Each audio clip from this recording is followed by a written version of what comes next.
దీనికి పార్టీకి ఏమి కూడా లాభం జరగదు.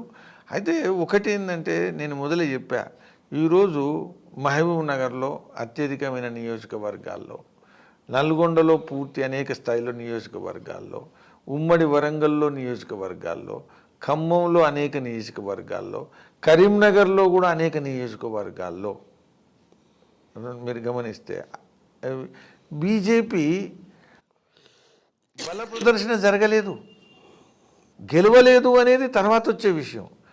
కానీ బలం ప్రదర్శించలేకపోయాం, ఇది కనబడుతున్నటువంటి విషయం.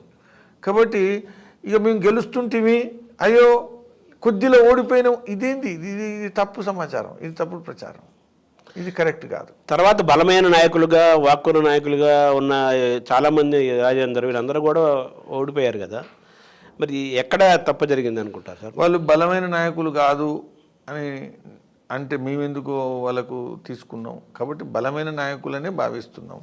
ఏది ఏమైనా టీం మెంబర్స్ అంత మంచుకున్నారు కానీ రిజల్ట్ మంచిగా రాలేదు. ఓవరాల్గా తెలంగాణలో మీరు పాఠాలు దురదృష్టకరమైన విషయం ఏంటంటే, ఎవరైతే బలంగా ఉండేటువంటి నాయకులు అని మేము ఫీల్డ్ చేశామో అటువంటి ఇంపార్టెంట్ వాళ్ళందరూ ఓడిపోవడం ఏదైతుందో, అందరూ మినహాంపు లేకుండా అందరూ ఓడిపోవడం ఏదైతుందో అది మా పార్టీ యొక్క ఆత్మస్థైర్యాన్ని ఇంకా బలహీనం చేస్తున్నది. ఇది ఎంత నెగిటివ్ ఆస్పెక్ట్. పాజిటివ్గా తీసుకుంటే కొన్ని సీట్లు పెరిగాయి, ఒక 7% ఎంత ఓటింగ్ కూడా పెరిగింది కదా, దీన్ని ఎలా చూస్తున్నారు? ఇప్పుడు బీజేపీ పెరుగుతుండేటువంటి పార్టీ మొదలు 4% ఉండే, తర్వాత 7%కి వచ్చింది, 7% నుంచి ఈరోజు 14%కి వచ్చింది. ఇది అంటే రాబోయే రోజుల్లో మేము ఏదైతే మాట్లాడుతున్నామో బీజేపీనే స్థిరమైన ప్రత్యామ్నాయము రాబోయే రోజుల్లో పెరిగేటువంటి పార్టీ. ఇది నేను అనడమే కాదు, విశ్వసిస్తున్నా. ఖచ్చితంగా బీజేపీ ఒక రాజకీయ ధృవంగా తెలంగాణలో ఆవిర్భవిస్తుంది. దీన్ని ఆపడం ఎవరి సాధ్యం కాదు. కాంగ్రెస్కు బీఆర్ఎస్కు నేను తేడాలు చూడట్లేదు, ఎందుకంటే సిద్ధాంతపరంగా వ్యవహారపరంగా రెండు పార్టీల్లో పెద్ద తేడా లేదు. ఒక సంవత్సరంలోపే బీజేపీ అధికారంలోకి తెలంగాణ వస్తుంది, తెలంగాణకి బీజేపీ సీఎం అవుతాడు అని కూడా 2-3 రోజుల నుంచి 4-5 రోజుల నుంచి గట్టిగా వినపడుతున్నాయి కదా, అదేం జరుగుతుందా? ఆ విశ్వాసం ఉందా మీకు? ఇప్పుడు పార్లమెంట్ ఎలక్షన్స్లో బీజేపీ తెలంగాణలో ఫోకస్ చేస్తున్నది, ఫోకస్ చేయాలి. ఆ రిజల్టు బీజేపీకి చాలా అవసరం. దేశంలో మేము ప్రభుత్వం ఏర్పాటు చేయడంలో తెలంగాణ కీలక పాత్ర ఉంటుందా లేదా తర్వాత విషయం.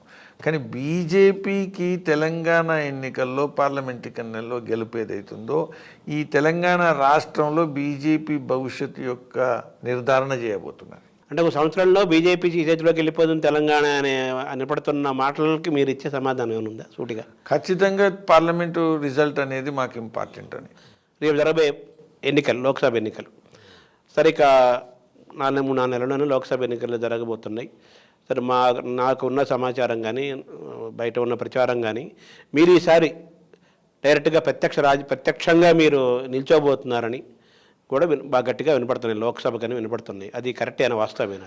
అది నేను మల్కాజ్గిరిలో పనిచేస్తున్నా గత 3 సంవత్సరాల నుంచి వెళ్ళి ప్రత్యక్ష రాజకీయాల్లో పనిచేయడం ద్వారా, పోరాటం చేయడం ద్వారా మాత్రమే ఎక్కువ సాధించగలుగుతామనే విశ్వాసం నాకుంది.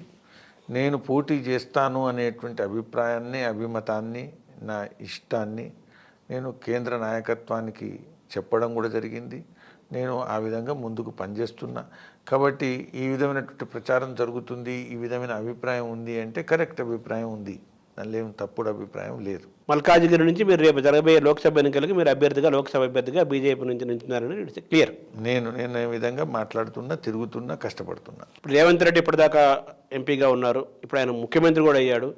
ఇటువంటి నేపథ్యంలో మీకు అక్కడ మీరు ఓటింగ్ పరంగా కానీ, సంఖ్యాపరంగా కానీ, పోటీ పరంగా కానీ మీరు ఎటువంటి పోటీని ఇవ్వగలుగుతారని విశ్వాసం మీకుంది? మల్కాజ్గిరి మంచి అవకాశాలు బీజేపీ పట్ల ఉండేటువంటి నియోజకవర్గం, అనేక కారణాల వల్ల. ఎందుకనంటారు?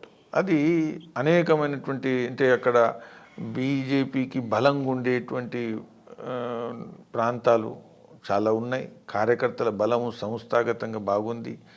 మేము అనేక నియోజకవర్గాల్లో జిహెచ్ఎంసీలో కూడా మంచి పర్ఫార్మెన్స్ చేశాం.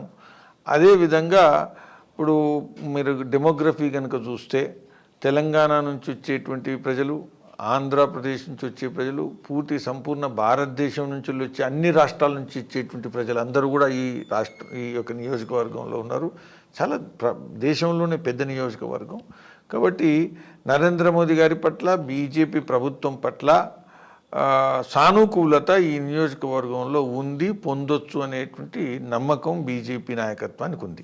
దేశంలోనే అతిపెద్ద నియోజకవర్గం మల్కాజ్గిరి, దాదాపు 35 లక్షల ఓట్లు ఎన్నో ఉన్నాయి కదా. తర్వాత ఇప్పటివరకు మీరు ప్రత్యక్ష రాజకీయాల్లో ఉన్నప్పటికీ కూడా మొట్టమొదటిసారిగా మీరు ప్రత్యక్ష ఎన్నికల్లో మీరు బరిలో దిగుతున్నారు. ఇప్పటివరకు మీరు తమిళనాడు, కర్ణాటక, మధ్యప్రదేశ్ ఇలా మిగతా రాష్ట్రాలు ఇన్ఛార్జిగా ఉన్నారు. కానీ స్థానికంగా మీరు ఎంతవరకు మిమ్మల్ని అక్కడ ఓటర్లు ప్రజలు ఓన్ చేసుకుంటారనే విశ్వాసం మీకు ఉంది? పూర్తిగా ఉంది. నేను 3 సంవత్సరాల నుంచి అనేక సమస్యల మీద, అనేక కార్యక్రమాల మీద పర్యటిస్తున్నా. కోవిడ్లో కూడా అనేక సేవా కార్యక్రమాలు నేను అన్నీ చేశాను. అయితే ఏది ఏమైనా ఇంకా టైము ఏదైతుందో అందులో ఖచ్చితంగా ప్రజలను ఒప్పించడం, మెప్పించడం విషయంలో పార్టీ ప్రధానంగా, పార్టీ గెలుపు ఏదైతుందో ఇది మల్కాజిగిరిలో సాధించగలుగుతాము అనేటువంటి పూర్తి నమ్మకం ఉంది.